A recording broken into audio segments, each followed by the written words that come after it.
star so bright. Pull your hat down, make sure your cinch is tight. Horse is kinda snuffy, cold chill up your spine. You'll get your ass moving, son, we're burning daylight.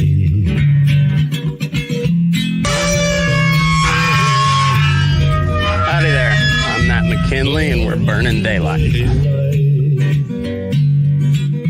In the saddle till the job's done right. Welcome to Burning Daylight, the only podcast for the working cowboy.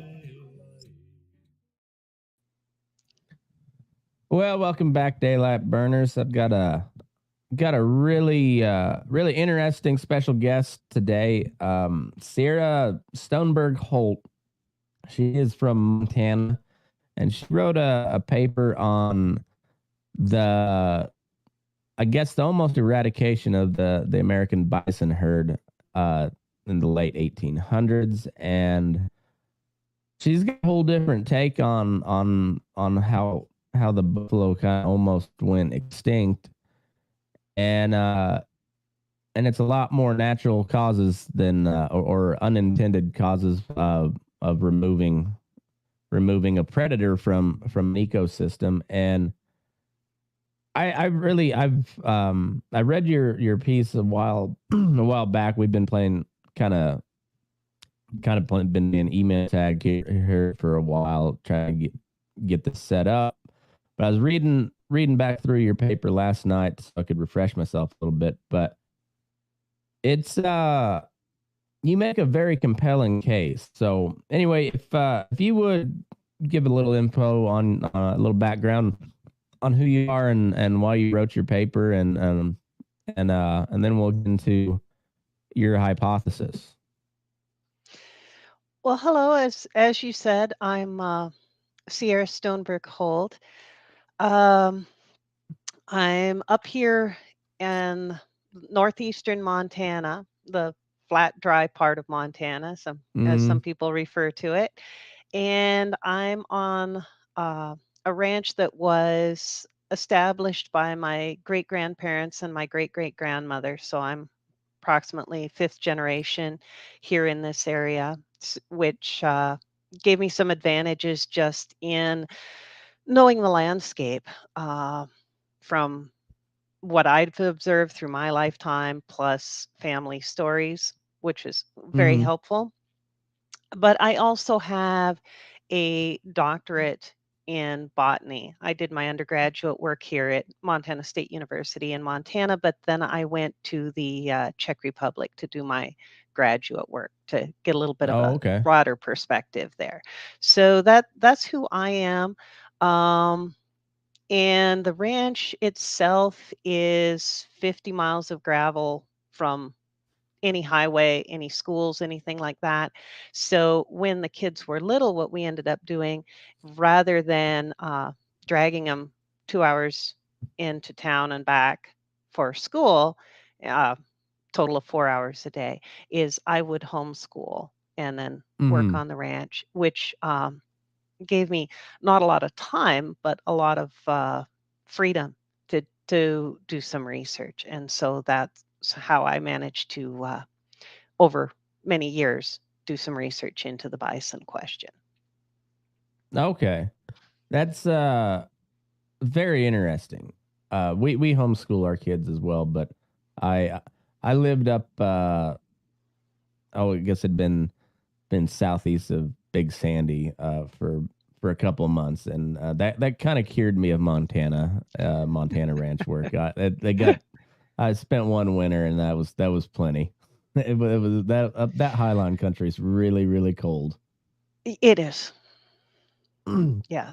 So I understand I know those 50 miles of dirt roads still going to take you 2 hours, because they're not good dirt roads. They're just dirt roads.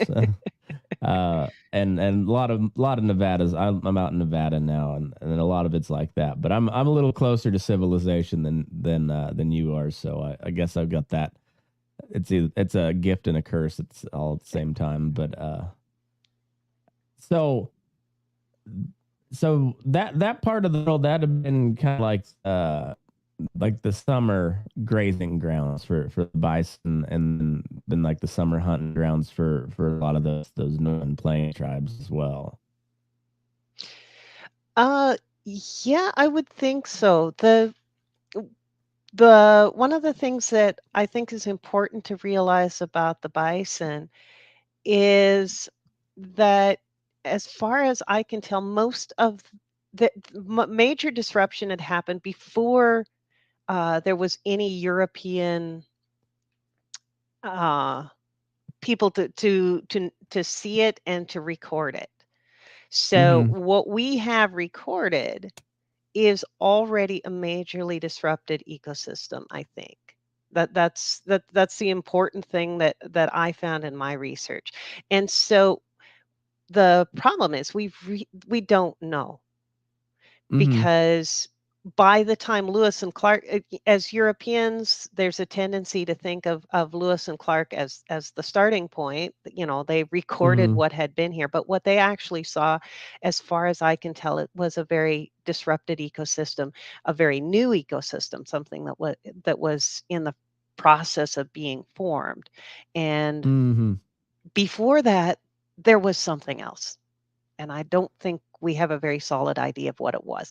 But yes, it's excellent country up here, and the one of the things with our ranch is Granddad set us uh, very nicely.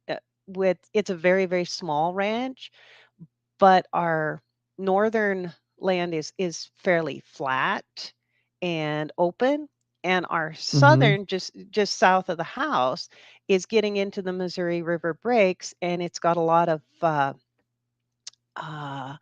variation there. And so we don't actually hay or anything. We winter out. And so we've got summer range and winter range. And from that, I would say that, at least in our area, it would have been conceivable that the bison could have been there year round, because they're even better at Mm-hmm. pawing through the snow than the cattle are. And the cattle are quite good. And like the deer and the antelope in our area will follow our cattle herd, expecting them to paw through the snow for them. And I Oh, assume okay. that the bison did the same. I would imagine so. I've not been around bison too much, but I like, yeah, eastern Montana is excellent when especially with moisture, the that grass is really hardy, and it's I mean, it's been known forever as good cow country. But I I think I tend to believe you're right on what you were saying, like pre Lewis and Clark. I think I don't think the native worldview was what it had been, say when the Spaniards come through. I think estimates that I've heard was 90% of the native population was wiped out by smallpox and other disease to which they were naive to.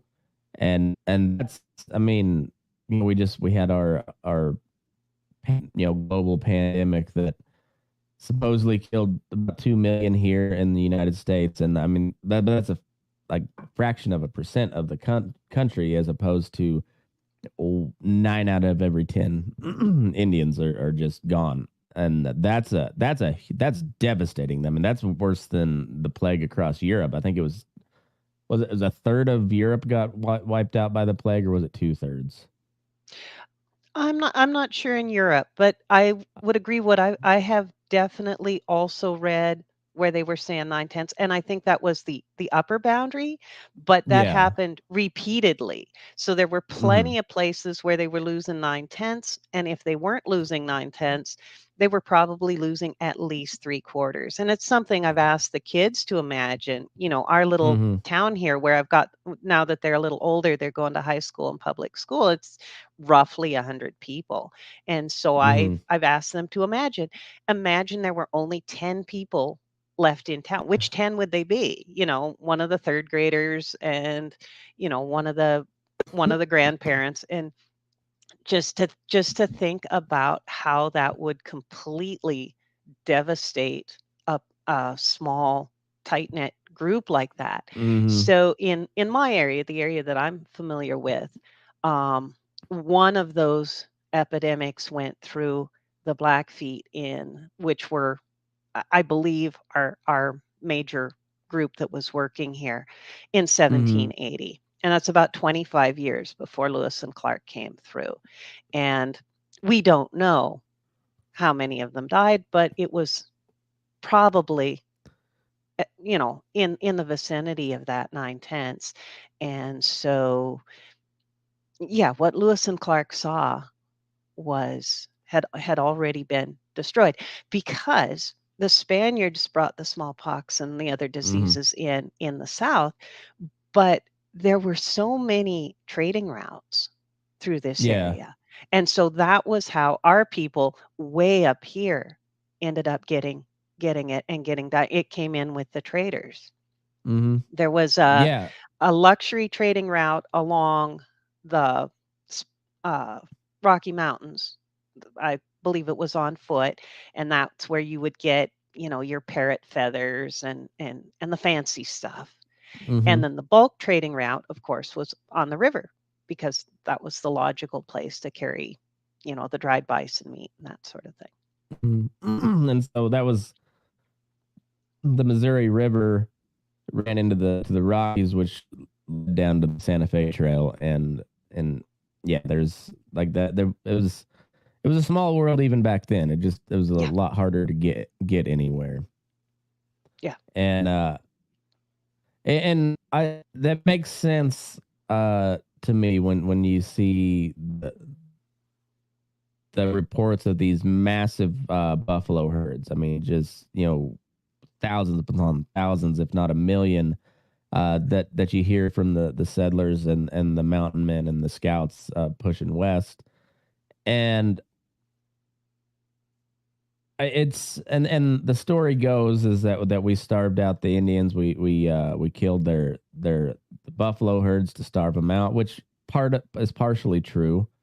There's no doubt. There's plenty of evidence of, particularly in like the Comanche area, where they would drive the buffalo north, or they just slaughter them on a mass scale. But when you start actually penciling out the numbers, and you're like, well, they really didn't even make a dent in the overall buffalo population.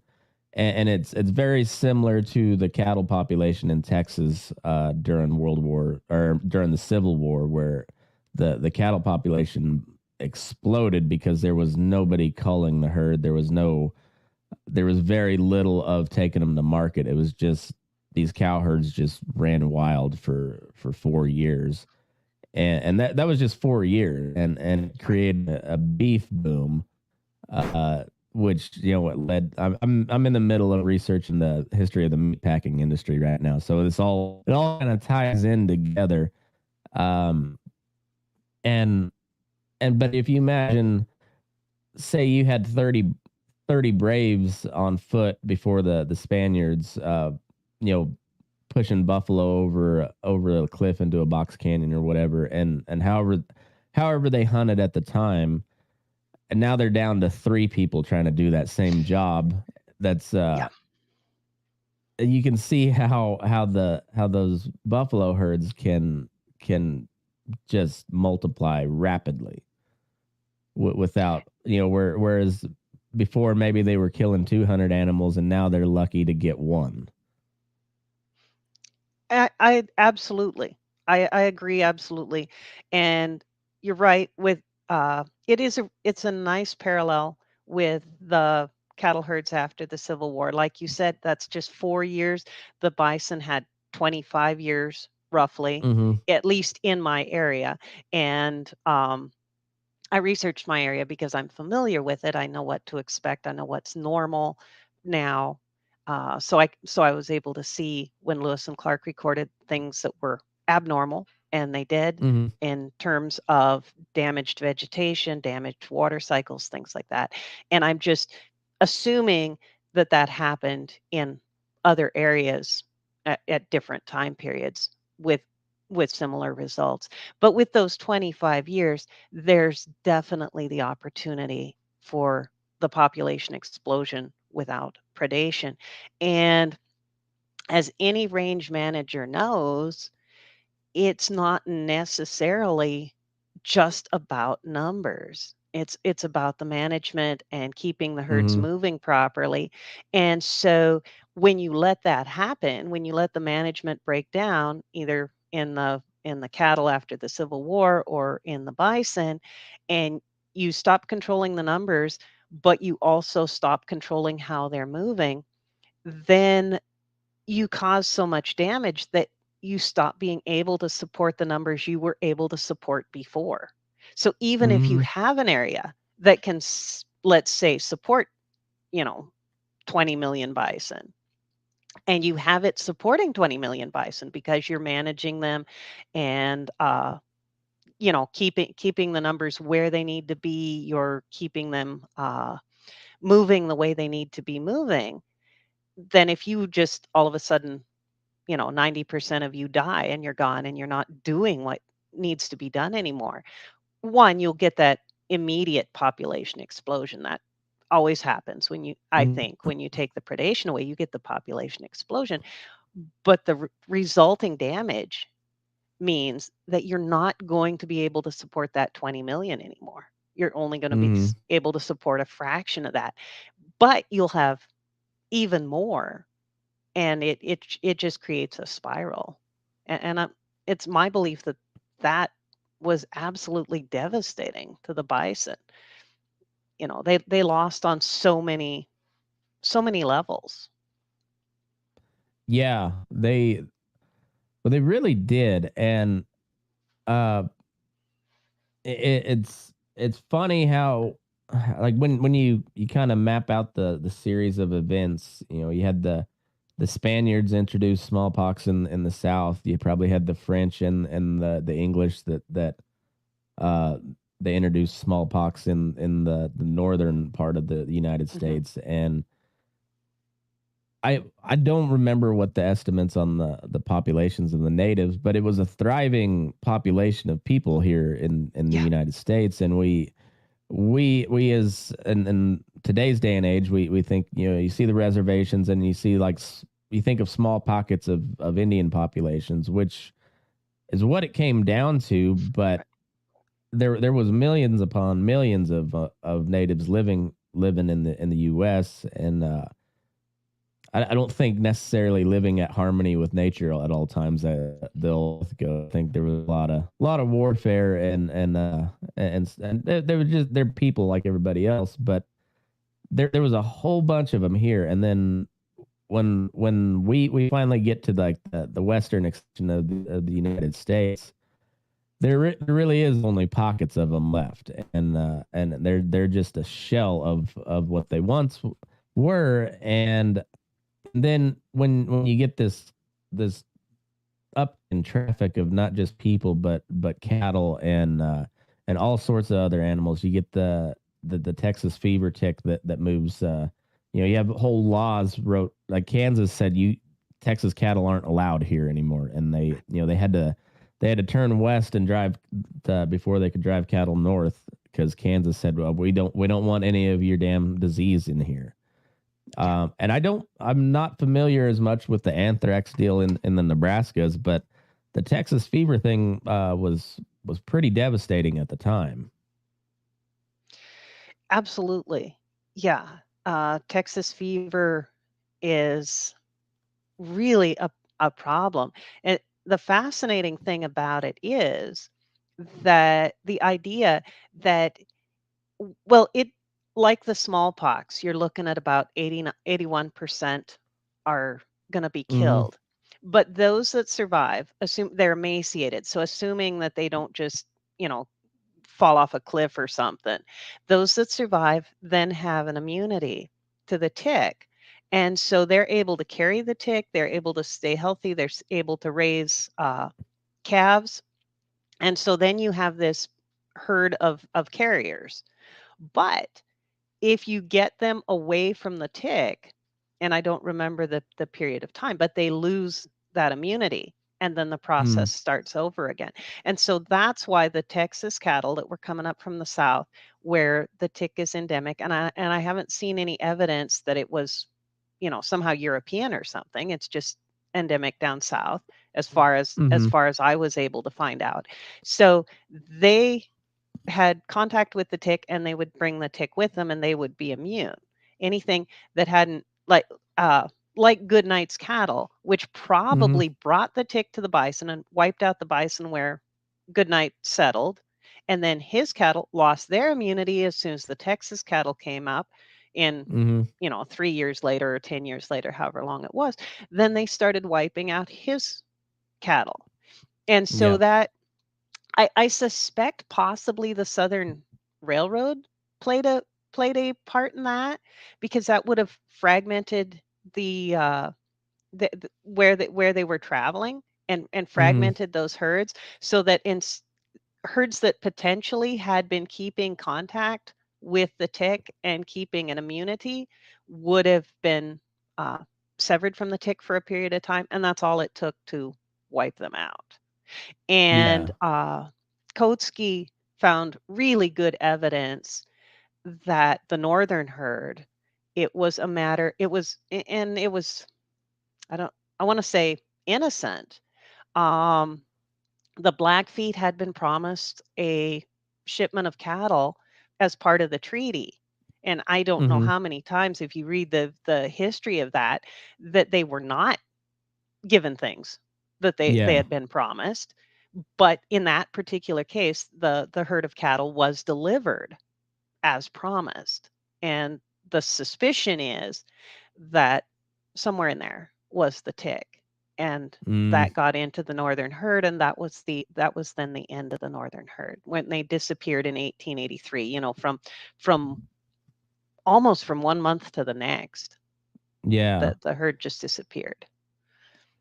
And it really is kind of a parallel situation with the smallpox and I forget what all the like scarlet fever and whatever diseases that came over from Europe that wiped out the native population. It's kind of the same effect that it had on the bison population with anthrax and the tick, uh, the Texas fever tick, and it's and then you compound that with with the blizzard of was it 73 that also took out a lot of big players in the cattle business, and like it was kind of a perfect storm of events if when you look at it. It's it was just maybe God was just mad at the bison at that particular point in time. It's just like they got hit from kind of every angle.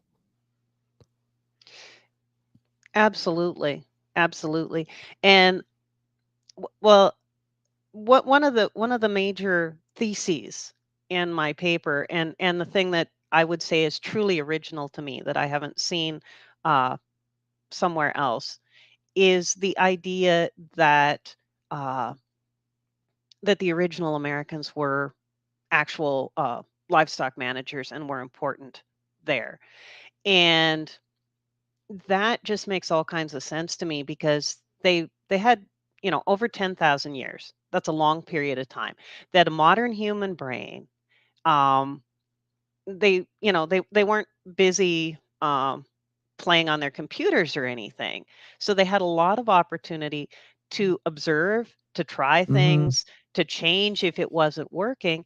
And just seeing how much my family has managed to learn in just 100 years on one plot of ground, learning how to manage, the difference that a little bit of intelligent shift in management makes for the water cycle is unbelievable. For the soil health, it just Mm-hmm. is amazing to see.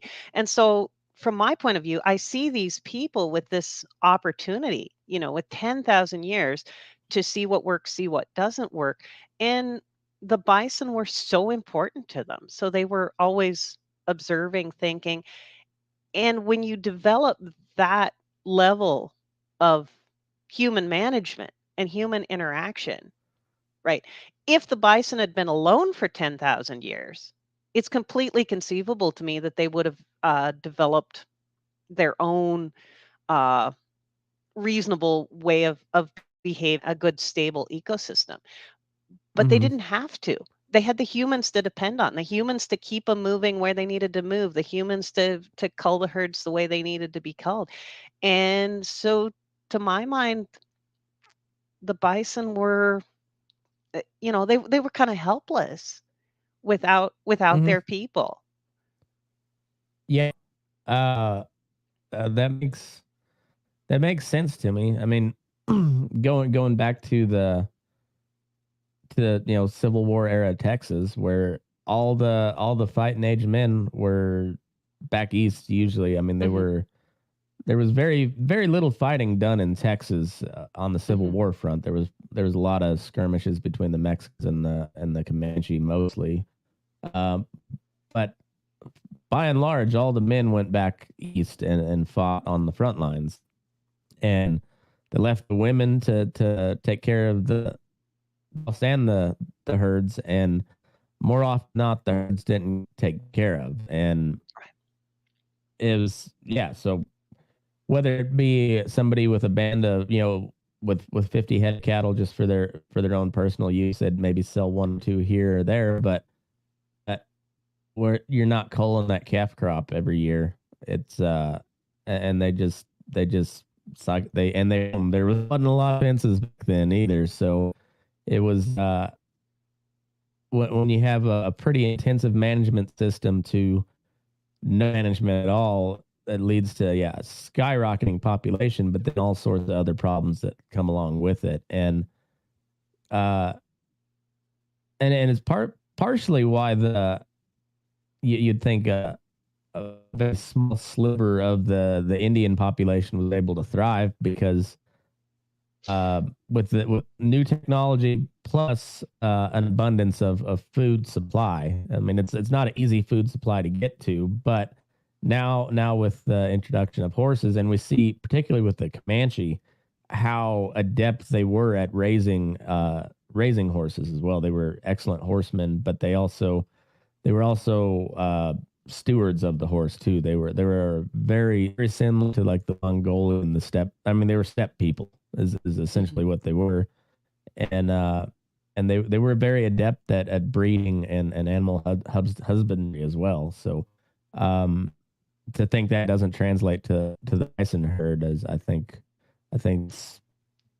that doesn't make sense to me. That it only makes sense that they would, like you said, they would pick up on the nuances of the animal and the ecosystem as a whole. That's one thing that the native people have always been, known as, is being very good stewards of the ecosystem, whether it be slash and burn type farming or the even the nomadic type tribes that follow the buffalo. And it's not. I don't think they followed them. I think they pushed a lot of them. Like I think they were not only were they hunters, but they were herdsmen as well. Yeah, I would absolutely agree with that. I think you make excellent points. I really like the idea of the analogy of the Texas cattle herds because that's very similar to what happened on a smaller scale, shorter time frame, and something that we've definitely seen, and we've seen exactly how that played out. So that makes an excellent analogy, an excellent example of what we're saying happened here. And I liked the way you pointed out that the original Americans then ended up with a situation where they've got a fraction of their numbers, they've got bison everywhere, plus they've got new technologies that uh, help in hunting. So yeah, in that sense, things were pretty good. But when I think about their management methods, um, honed over, like I say, 10,000 years, but there was no written language. It was entirely dependent on trained individuals and oral transmission. So when you think about this this group that has 10,000 years of knowledge of how to manage this particular this herd of bison in this area, it's very place specific knowledge, and then you just wipe almost randomly 90% of them out, so much of that knowledge is going to be lost absolutely irretrievably. Not only do the Europeans, who don't even show up for another 25 years, except for a few French fur trappers, have no idea what happened. The people themselves are going to lose an amazing amount just because of that. I, I'm I believe smallpox kills relatively quickly, so they didn't even really have a lot of time to prepare. Just suddenly everything was gone. Mm-hmm. Yeah, it was as far as diseases go, it was kind of a real blitzkrieg type situation where it hit hard and it hit fast, and then if you survived it, like you're good to go, but also, I mean, there's just people dead all around you, and you're just like, "Oh, what the hell just happened?" Yeah, It's yeah. kind of how, and it's I've pondered on this many a times because I was a real nerd on military history growing up. So I when my friends were doing Pokemon or whatever, I was reading like battlefield strategy of Civil War stuff, and um I've got a lot of buddies that served in like special forces, and I like listening to them because they're very, as far as like big army versus like the special operations groups or small teams, that they're very very intelligent people and very adept at strategy and tactical level stuff, and they've gleaned a lot of stuff from the natives over the years, particularly the scouting and like the one man or small team type infiltrating behind. And the Europeans would have never succeeded in the new world if it hadn't been for a bunch of novel diseases.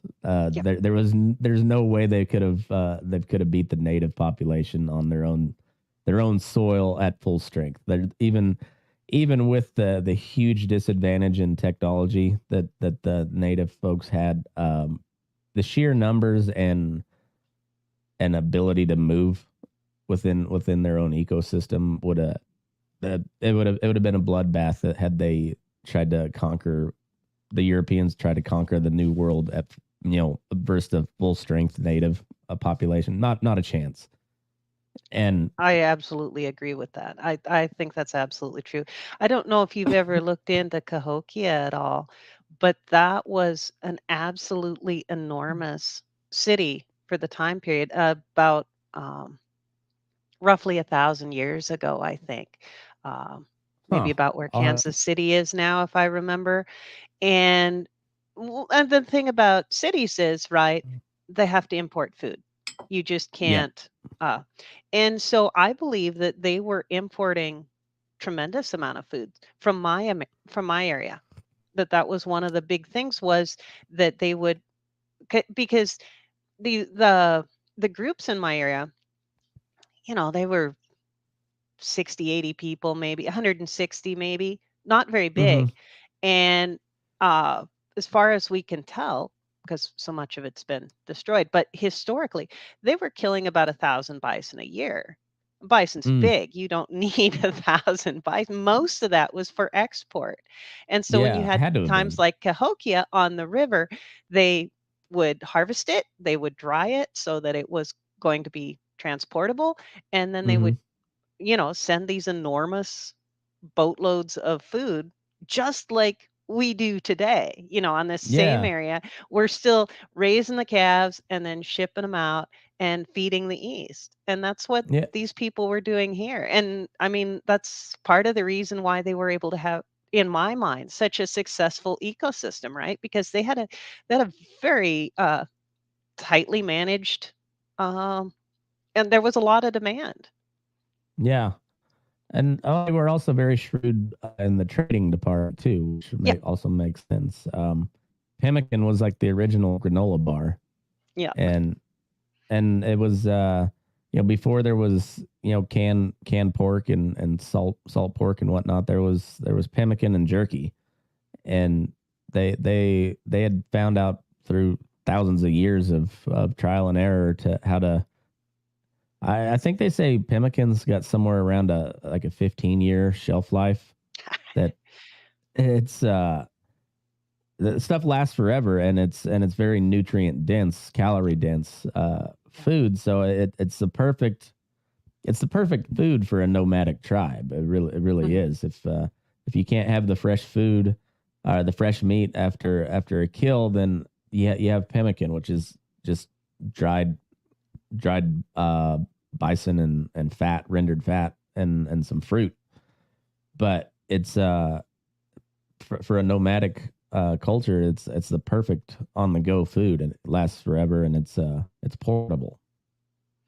And it's also, like you say, it's ideal for supporting a city, a really large city in Hmm. pre-refrigeration times, because you can, like you say, you can fill a boat with it and send Hmm. it downstream. And I assume they sort of boiled it up or something once they got it downtown, especially for the fancy people. But it would have, that way 15 years, your boat isn't gonna take 15 years to get down to the city, so it'll be fairly fresh and Yeah, yeah. that yeah makes sense. I'll have to look into that because I've never heard of that particular city, so I have to look into that. But it's but you see it throughout South America and Mexico as well. They had like huge metropolis areas, and I think there was probably maybe not as quite of a on a grand of a scale as the Mayans or the Incans, but there was plenty of that throughout North America as well. And Yeah. you're seeing more of that evidence of that come out with there was that Ancient Apocalypse series on Netflix with Grant Hancock and Randall Carlson, and they've done some those guys. It's weird how they also get tied into like the really trippy hippie mushroom psychedelic community as well, because they're big on the psychedelics, but they've done some really interesting work on like historic civilizations, and I think there's a lot of evidence of that here in the Americas, um and there's just a lot that we don't know because, as you said, there wasn't any written language. It was all oral traditions, and um that makes it hard to go back when you wipe out a civilization and they didn't write anything down. It's hard to glean a whole lot of facts from there. I think that's really true. I feel like if we had, diaries or something from Cahokia, Hmm. like we do from Rome, that we would see that they were, pretty much just like us. The Yeah. technology is really different, but at that time period, 1,000 years ago, it was the modern human brain. Hmm. I think that's one of the lack of written language is one of the reasons why we struggle to realize that the people here, were, like I say, just like us. They were wandering around, looking at stuff, thinking about stuff, figuring things out, developing things, making inventions, and so on. And so much of that has been lost. Yeah. It really has. Um. So when did you write this paper on the bison herd? Well, the I uh, presented it at the National Grazing Lands Coalition in 2015. And then the rangelands version, which is the one that anybody can get online or whatever if they want to read it, that came out in 2018. So it's been a while back. And I spent many years on it. I don't know when I first, gosh, um, s- it might have been around 2010 when I had that first big epiphany when I looked at the Alan Savory pictures and realized that they were uh, what I'd been reading in the Lewis and Clark, and that Alan Savory was observing a 30-year the riverbank after the humans had been removed for 30 years, and that Lewis and Clark was there 25 years after the smallpox epidemic had wiped out the people that were there. And when I suddenly said, I think this is connected somehow. Yeah. So yeah, 10 years now, it doesn't seem like that long. That's what was the initial reaction to from, I guess scholars and experts on on the bison and historians, what was the reaction from like experts in the field, I guess? It did kind of vary. A lot of the reactions were just really, really wonderful to get. People that I respected a lot, that I knew were very knowledgeable and had done a lot of work in the field, saying, wow, this is amazing. This makes so much sense. This is the missing piece that makes it all fit together. And that was always really exciting to hear, really nice. I did get the occasional, what are you talking about? We know that the hunters killed all the bison. Uh, why are you bringing up something else?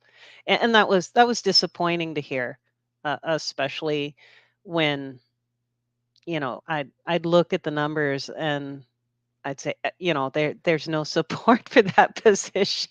So I didn't know what to do with that. But Well, yeah, when you put the numbers into play, because they estimated somewhere like not quite a million head taken out in a yearly hunt, but once they did the commercial hunting of the bison, it was almost a million head. It was about like 800,000. actually, it was 1.2 million a year 1.2. for 3 Okay, years. 3 years. So So that was Hornaday's estimates, and his uh, y- Hornaday's estimates, I think, were pretty good, and probably, if anything, high side, which is what we want. mhm. Because he went through right away, you know, 1880s, and the hide trade was a trade, so there were records and things, and he just Oh yeah. wrote to all these people and got those records. Mhm. Yeah, because they're I mean that the hides, that was big business. It was. That was really big business. So yeah, that you'd have yeah, very very detailed counting of all that. It's Yeah. it I mean all the good businesses had very very detailed records. So it was it would make sense. Even the natives had detailed records of certain ex trades and goods and whatnot. Is and so we're talking 3.6 million in a 3-year period, when they're estimated the buffalo herd to be about 95 million. 60 million is a more common Yeah. middle of the road estimate. The largest one I've ever seen given is 88 million. But Okay. like you say, there's a lot of big numbers thrown out there, and 3 million over the course of 3 years. Those bison had to have been having some calves. Mm-hmm. Yeah, they because even when you hear some of the exploits from those buffalo hunters, I mean, that herd didn't move a whole lot while they would just sit way out with a Sharps 50 Hmm. and just pick them off from range, and so that was their ideal way, so they could kill more that way. They Hmm. could shoot them all without stirring up the herd and having to chase them down. So they were breeding the whole time as well, and they and of course there were herds all over the place too. So it the numbers just don't make sense when you actually look at the numbers. It doesn't make sense that there's wiped them out. It just it's a square peg in a round hole. It does not fit. And I absolutely agree with that. I would say, well, the hunters, I think, on some level realized that they were taking a fraction of what they saw there, which works when you're Hmm. acting as a predator. But what the hunters assumed was that the bison were normal and the bison were healthy. And so Hmm. my thesis is that the bison, because of their catastrophic loss of management, were not normal, were not healthy. The vegetation wasn't healthy. The water cycle wasn't healthy. And so a level of hunting that, if that with a healthy herd, would, if anything, benefit the herd because you need some Hmm. level of predation, was actually damaging it. But most of the hunters didn't see it. Most of the hunters were not out there to wipe out the bison. There were clearly, they've left letters and things. There were people a lot of times with the military who very intentionally wanted to destroy the bison. It was a Yeah. military decision to destroy the original Americans. And clearly those people existed. They left written record. But I don't Hmm. even know that they actually went out and pulled the trigger very much. It was just it was their great big plan. It was something that they wanted to see happen. But the actual bison hunters, they didn't want to see the bison disappear. Like the fellow that No. said, "I was born in the bison trade. The bison are gone. I don't know what to do." They were Hmm. devastated just like everybody else. Yeah. Yeah. It was and I think on a small tactical scale, the army had a big effect on certain buffalo herds. Mhm. Like when they're trying to, you know, when they're trying to corral Quanah Parker, there was a Mhm. certain amount of buffalo that they were relying on. So you extinguish that herd, and then Quanah Parker has no choice but to give up. But Mhm. as a whole, yeah, I think when you see those accounts, it's a very zoomed in picture as opposed Mhm. to the 30,000 foot view. And Right. disease, I mean, disease is a huge thing for in any living ecosystem. But if you look at the Civil War, there was about 600,000 Americans killed. Roughly two-thirds of them died from infection and disease, as opposed to Mhm. from actually the actual combat. Yeah. Um, there was, I mean, enormous numbers of men that lost limbs just from like a simple flesh wound that got infected. Mhm. Yeah, and the disease, I think, works the same way. Um, I wasn't able to find evidence, and that doesn't mean that it's not accurate, but I wasn't able to find any good evidence that the diseases that killed the bison were definitely new to the continent. I mean, in the case of the smallpox and the human diseases, that was the problem. They were new to the continent. The humans had absolutely no kind of defenses, and that's what wiped them out. But the bison diseases, in looking through, I couldn't find that they hadn't necessarily already lived with those for, 5,000 years or whatever. So why did suddenly something that hadn't been causing any trouble s- cause near extinction? And again, just like with the predation, with the hunting, I think it was the combination of having lost the management and the fact that the herds were not healthy. They were not moving the way they were supposed to be moving. They were not doing whatever it was that we have no Hmm. idea what was, that had been developed over 10,000 years. And so they were susceptible to the diseases. They were susceptible to the hunting in a way that they should not have been. They there was all kinds of starvation just because the vegetation was so destroyed. And again, that shouldn't have happened. Our When our vegetation is healthy, then our cattle are able to winter out there, northeastern Montana all year long. They go onto the winter range, which is the topography is better than the summer range, and they dig through the snow and they get to the grass. But if the grass had all been destroyed during the summer, there wouldn't be anything there. And I think the bison were also running into that.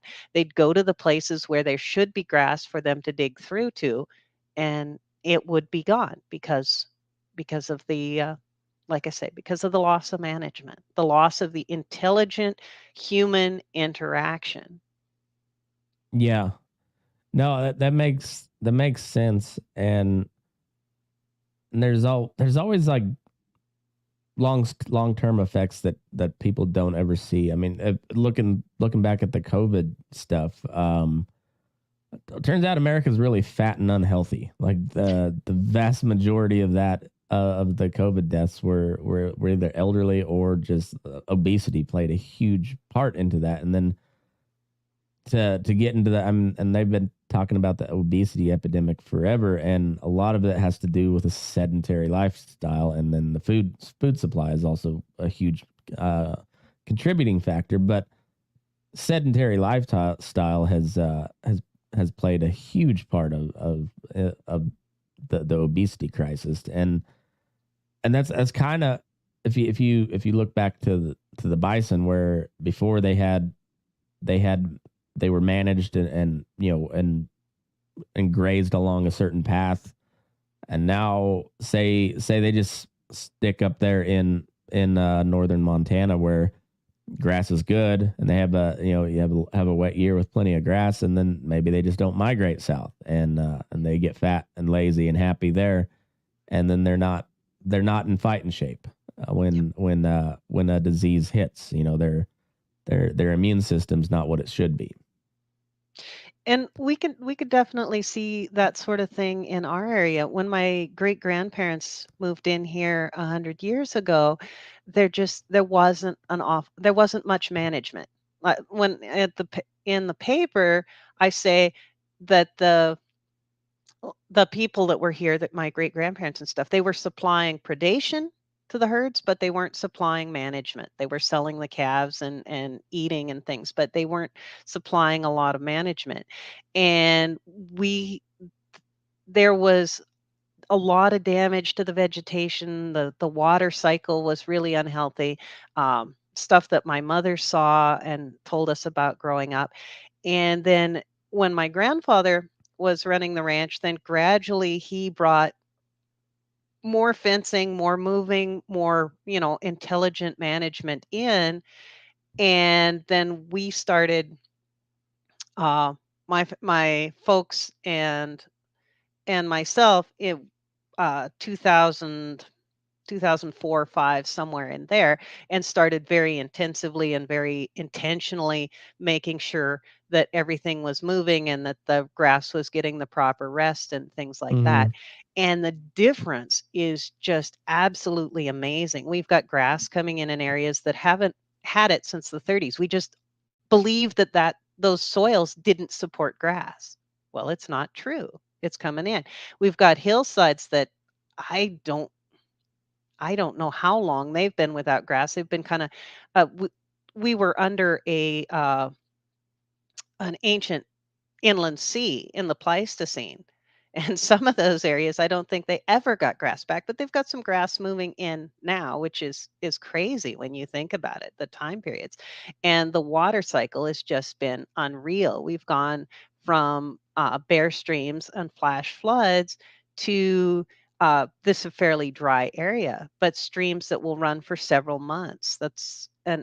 Absolute that's an absolute turnaround. And it was just um, it was from management in a fairly small area and paying attention to the grass and paying attention to the cattle, and the cattle are healthier than they've ever been. Uh, we've got the herd was larger than it had been before. And so when you think about, you know, they had 10,000 years of, like you say, making sure that the bison are moving from here to there and that the grass is healthy, and they very well may have been keeping track of, oh, this is good winter range, so we keep them out of here, Mm-hmm. using fire or spears or whatever it was they did, Mm-hmm. so that when we bring them back in the winter, they'll have something to eat. And like I say, the bison conceivably could have worked something out like that over 10,000 years on their own, but they didn't have to. They Yeah. had the people to depend on, and the brain of the human being is just so excellent for that kind of work. Why would you even try as a hmm bison when you had the people to do it for you and do it really, really well? It was a great partnership. And then all of a sudden, one of the partners was just gone. hmm Yeah. And I think there's a tendency in particularly on the environmental, you know, more on like the lefty environmental side, is to completely discount humans as a part of the ecosystem. Like they we and I think it's more of an arrogance point of thing, but like we're very much part of the ecosystem, and a lot of times the most important part, because we kind of have a managerial role of it, and there's this big pie in the sky idea of going back to nature, but in that nature there was still people. There were still people around that, like you said, that the buffalo just didn't do their own thing, and then when they were kind of allowed to do their own thing, they got sick and died in pretty mass quantities.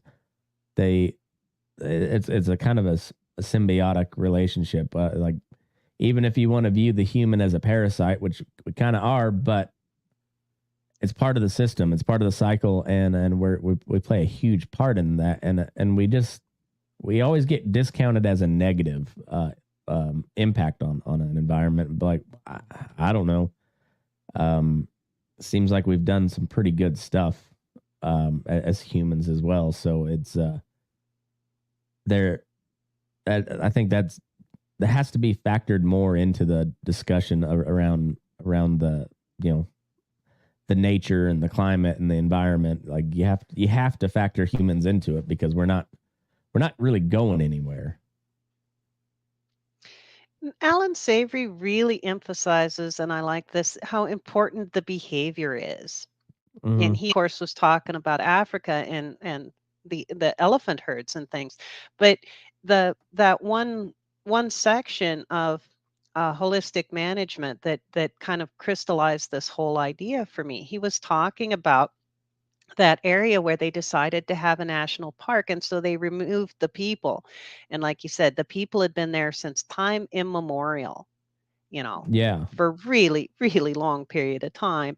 And they had been interacting with the animals, doing all of these different things, you know, beating drums, gardening, whatever, what they had worked out over that, you know, amazingly long time period. And the government removed them so that they could have their nice little park without, you know, people underfoot, as has happened so many times. And the result was absolutely devastating for that ecosystem. Some Mm-hmm. of the animals overpopulated. A lot of them just stopped moving in the way the people had been moving them in specific ways, and it destroyed the riverbanks, and it destroyed the water cycle, it destroyed the vegetation. And as Savory pointed out, people weren't gone. There were still people there, but they were scientists and park rangers and tourists, and they behaved entirely differently. And because they Mm-hmm. behaved differently, the animals behaved differently. And it was that behavior. There was no change in what animals were there. And the elephants, who had been behaving one way when they were interacting with the people, as soon as the people were removed, they started behaving differently. And so, in a lot of ways, I see that as what had happened to the bison. You had this specific group of people with these specific behaviors that were creating probably very beneficial behaviors in the bison, because, you know, it had survived for 10,000 years. So the proof's kind of in the pudding there. And then you take them out, replace them with other people that behave very much differently, because even the original Americans were behaving completely differently, right? There was a tenth as many, Mm-hmm. and now they had the horse, and now they had the rifle, and that sort of thing. And even had they wanted to continue their behaviors from, you know, 2 3,000 years ago, they just didn't they didn't have the same number of people. They had different technology, and they didn't have a lot of the knowledge that had died in the epidemic. So it Yeah. wasn't even possible for them to continue their behavior. And of course, the settlers, they behaved completely differently, and they didn't care. They were not interested at all in continuing those old behaviors. And as a result, all the animal behaviors changed, and I think you could really see it on the vegetation, the water cycle, everything that was dependent upon. And suddenly you have this extremely fragile system that people didn't even know was fragile. You know, you have all these explorers, and all they see is that there's endless bison. Oh, wow, this is so rich. We've got bison all over. And they didn't bother to look at their feet and say, look at this soil, look at this vegetation. This looks bad. This is totally fragile. It was really unfortunate. It's it's funny how things that look so stable can be so fragile too. I mean, you look at our supply chain. I mean, the COVID was a huge shock to everything. I mean, that was I didn't think I'd ever see bare grocery shelves in the United States of America, but we did there for a while, and it's the crazy part is we had the food. The food existed. It was just supply chain. It was a lot more fragile than we realized, and it's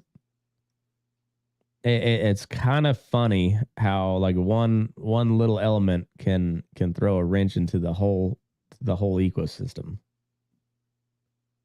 Absolutely. Yeah, I would absolutely agree with that.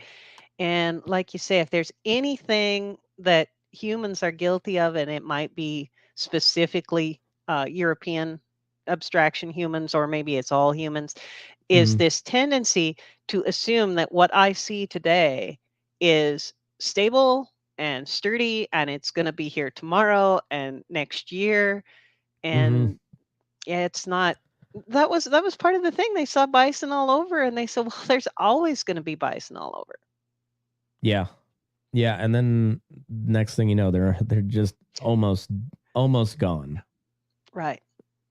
Yeah, it's pretty wild that whole period of time from the end of the Civil War to World War I is one of the most fascinating periods of time in human history, particularly in the Western U.S. And I'm endlessly fascinated by all of it. And it's my latest episode that I did on my meat packing industry. I had to explain why I'm going so slow on it, because the more you read into stuff and the more you realize there's a whole bunch of other rabbit holes you got to go search, because everything was interconnected.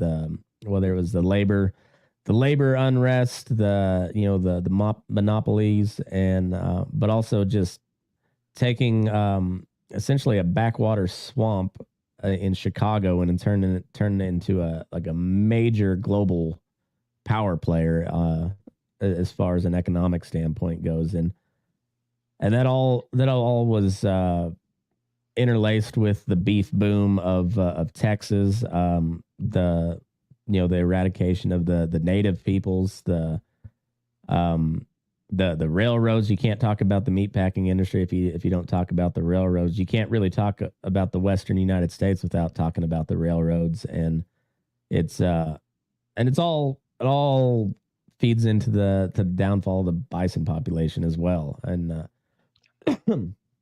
I think when you look back on it, it was kind of I think your hypothesis makes a lot of sense. Makes with the pandemic or the epidemics of disease wiping out a bunch, and then it really was just a perfect storm of events that caused really the native peoples suffered tremendously. Don't get me wrong, but the bison was like the true loser in that whole situation was the bison.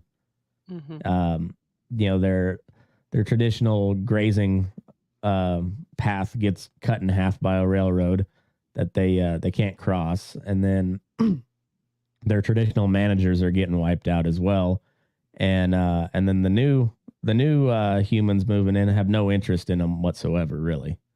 And yeah, it was the bison really lost out on that one. Yeah, I absolutely agree. It was really really very tragic for them. Yeah, it was. Interesting. So are you still researching this particular area, or have you moved on to other topics? I haven't done a whole lot more with this recently, but I did find a book um sort of similar to Hornaday, where quite a early on somebody went through and found as much information as they could. It's a very large book, so if I got some extra time, I would like to go through that and make some comparisons and see how it all fit in. I definitely, just glancing through it, I did find uh, somebody talking about how the hunters had wiped out all the bison along this one river, and like to look at that some more, because I wasn't seeing evidence that he'd seen that they were actually killed or Mm, that he'd actually seen hunters. He just seen a lot of dead bison and assumed that was hunters.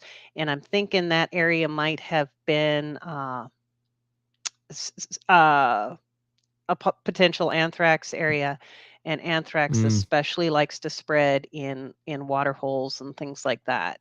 So I was wondering if that wasn't another situation where somebody saw a herd of dead bison and attributed it to hunters, but I wasn't mm, sure.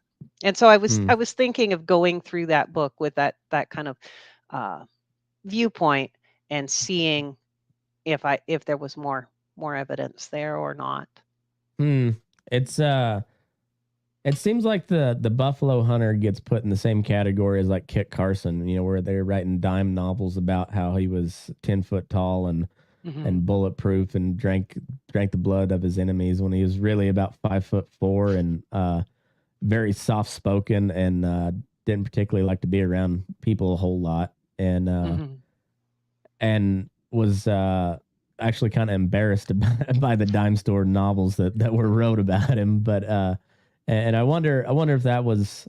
But I guess if you don't know anything about anthrax and diseases in a huge ruminant animal like that, um, it's pretty easy just to chalk it up to them damn buffalo hunters. Yeah, yeah. And there's accounts all throughout history of claims being made with no evidence to support them at all, and so and that one, where particularly where there's not people involved like on the receiving end, I mean the natives to a certain extent, but um when you're just talking about animals, like there's maybe today's day and age it'd be a little different, but back then I don't think there was a whole lot of investigative journalists looking to see what actually caused the death of these of huge numbers of buffalo. I think it was pretty just common practice to chalk it up to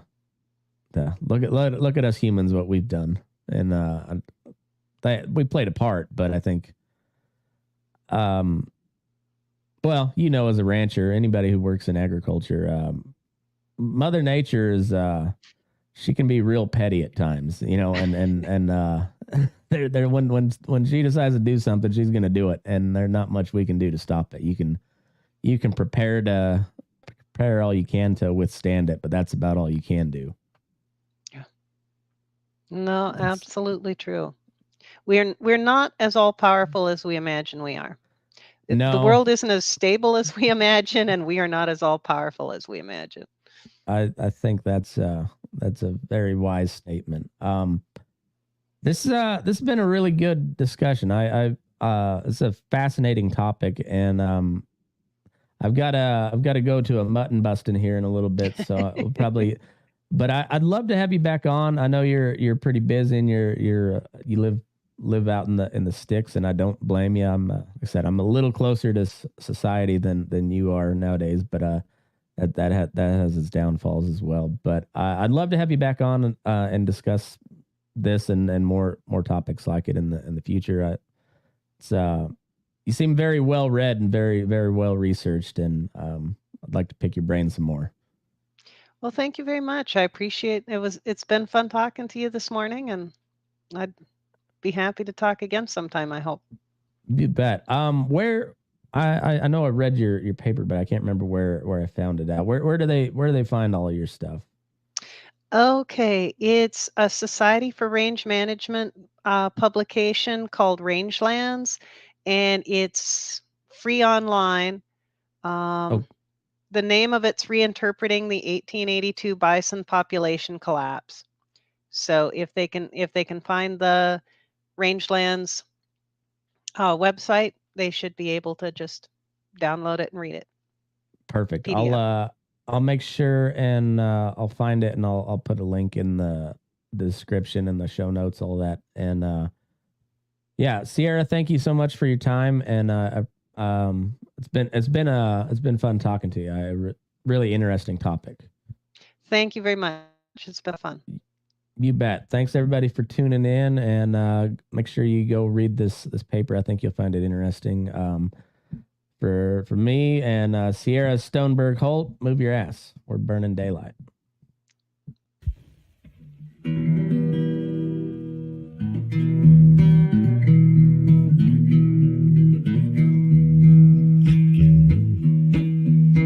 Your eyes up in the morning, beneath the stars so bright. Pull your hat down, make sure your cinch is tight. Horses kinda snuffy, cold chill up your spine. We'll get your ass moving, son, we're burning daylight. Burning daylight. Burning daylight.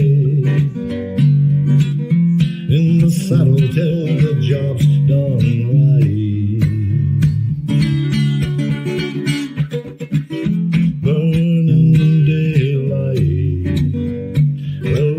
Just together, and you won't catch 'em all. But when you ride through the gate, make sure you sit up tall. I can see the horizon, it's looking pretty bright. Well, get your ass moving, son, we're burning daylight. Burning daylight. Burning daylight. In the saddle till the job's done right.